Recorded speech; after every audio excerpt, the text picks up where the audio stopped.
देखिए, लोग कहते हैं रावण ने मां को उठाकर रावण लेके चला गया। एक प्रश्न है, सीता जी भगवान शंकर के धनुष को बाएं हाथ से उठाई थी। बाएं हाथ से धनुष उठा के मां ने नीचे लेपन किया था।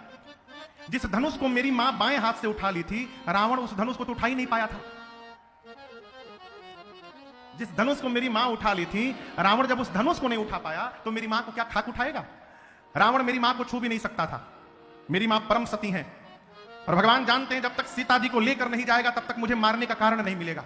तो भगवान ने सीता मैया से कहा, सीता जी जब तक धरती से निशाचरों का अंत नहीं कर देता हूं मैं, तब तक एक काम करिए, आप जाकर अग्नि में छिप जाइए, तुम पावक महु करहु निवासा।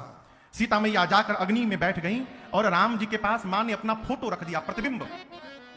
अब याद रखिएगा, रावण मेरी मां को लेकर लंका नहीं गया है, रावण सीता मैया का फोटो लेकर लंका गया है। और युद्ध के बाद जो अग्नि परीक्षण की चर्चा आप करते हैं, वो कोई परीक्षण नहीं हुआ था। लंका से नकली सीता जी आई थी, असली सीता मैया अग्नि में विराजमान थी। अपनी सीता जी को अग्नि से वापस बुलाने के लिए भगवान ने ये झूठी रचना रची। प्रतिबिंब की सीता जी जाके जल गई और असली मैया बाहर निकल के चली आई।